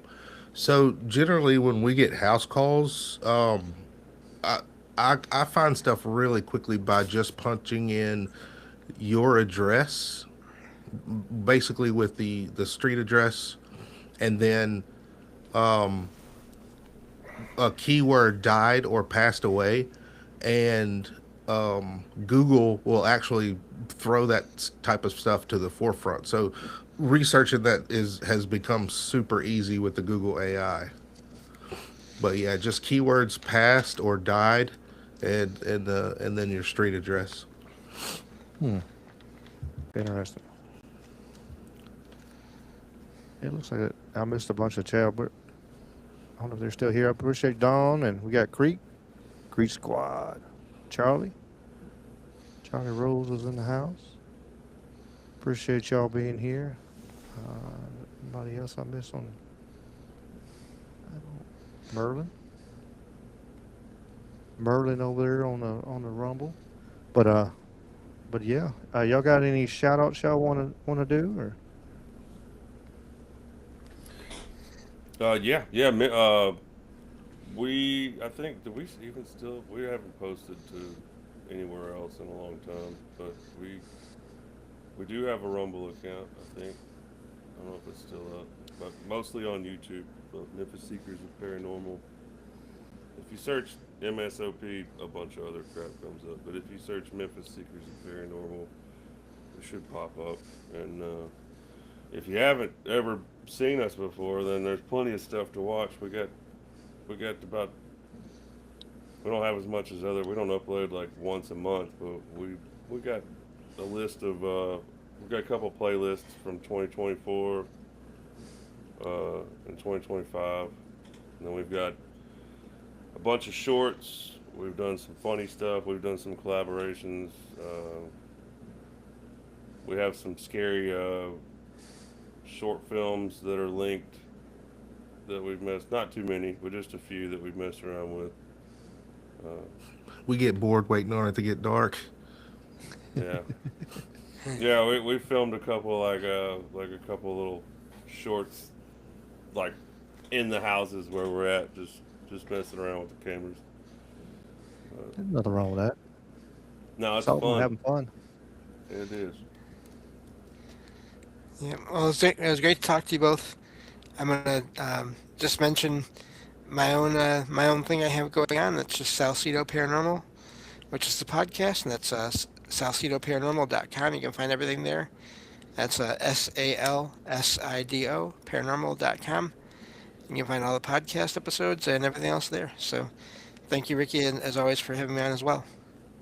Oh, for sure, for sure. I'm glad you. I was looking forward to this, and I'm glad we got linked up together for we can y'all can come on and tell some of y'all stories and stuff like that. I really enjoyed it because it's neat, especially y'all being local. I was born in Memphis, born at the Med actually. I guess you can't get more Memphis than born at the Med, but so I do appreciate y'all being here, and hey, y'all for sure y'all sub up, check out their links. For ones listening to later on, I'm gonna fix the link that's in the description. I don't know what happened. I don't know what happened on that, but we'll fix it. But so y'all check it out, check them out, and show them some love, and hopefully to see y'all put out some new content soon, and we'll be good to see. Yes, Yeah, sir. thanks for having us, Ricky. Yes, It was good. It was good to sir. meet y'all. Oh yeah, yeah. Like I said, I really do appreciate y'all, and maybe y'all want to do this again sometime down the road. Y'all sure welcome anytime. Y'all just reach out. Y'all Definitely. got some free time or something. Y'all want to do this? Y'all sure welcome to come back. We'll it's good meeting you too, James. You as well. And we'll probably link. I was telling Jason we'll probably put this in our community post.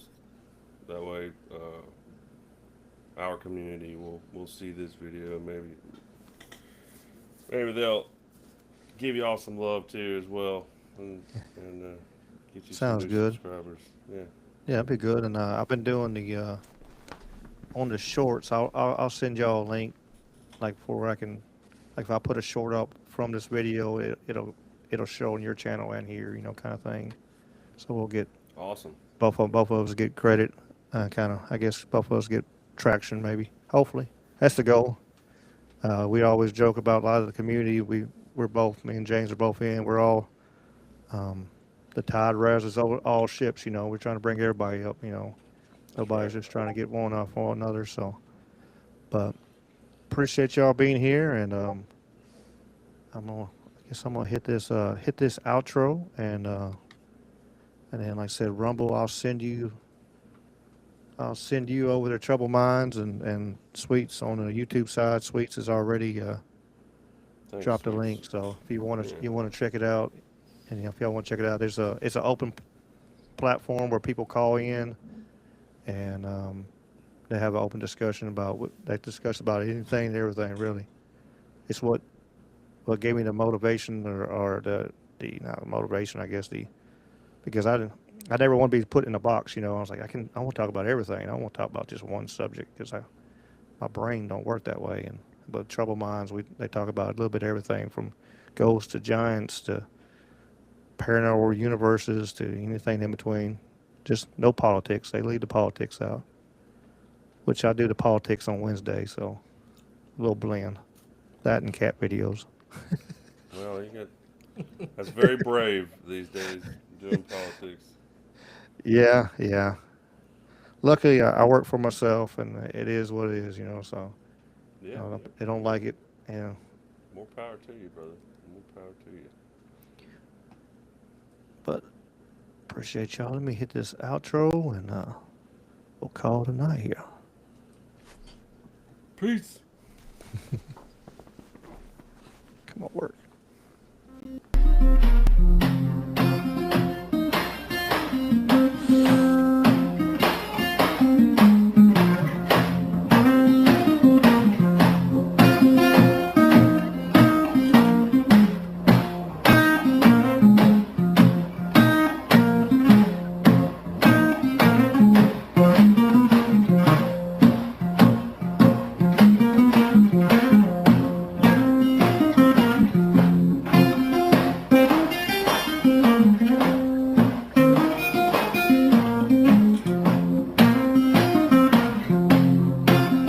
Don't want no shackles. Don't want no shackles on me. Don't want no shackles. Don't want no shackles on me. I sat down with Big Brother. Don't like those RFIDs. Got the blues about my freedom. Got the blues about tyranny. I got the blues about my freedom. Got the blues about tyranny. I sat down with Big Brother and the national ID. Don't want a chip in my wallet, chip in my car. And if I want to travel, it's nobody's business how far. Don't want no shackles. Don't want no shackles on me. I said shame on Big Brother, always tracking and tracing me. Don't want a chip in my mother, chip in my wife, a chip in my babies. Stay out of our life. Don't want no shackles. Don't want no shackles on me. I sat down with Big Brother, no more slavery. Play it for me, baby.